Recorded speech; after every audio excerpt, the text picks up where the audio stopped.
So last night I was just going through the cameras and double checking that all the rewinds were working on there and stuff like that, and I actually accidentally clicked back to the other morning on Seabreeze camera and saw the most incredible sunrise. So I started downloading the footage, did a little promotion on social media, then spotted some strange things in the sky. I don't know if they're aeroplanes or space debris or anything else, but have a look and see what you think and let me know in the comments. I certainly haven't seen anything like this on our cameras before. We've had loads of meteorites, you know, they're pretty commonplace.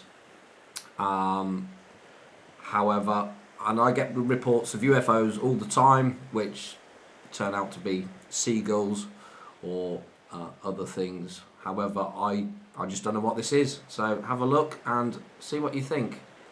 There's first there's the 3 things flying through, followed by 2 that are pretty close to each other.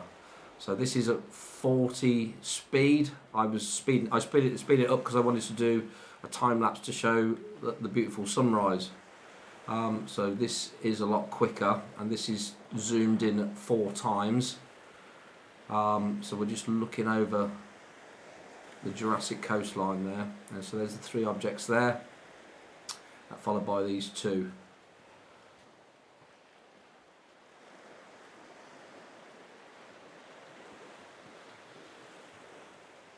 So this next section is at real-time speed, and there's the 2 together there. So they're moving pretty slowly in reality. I mean, there could be meteorites, I don't know. It's pretty light, and I've only ever seen them at night. Anyway, let me know in the comments what you think they are. I'm baffled.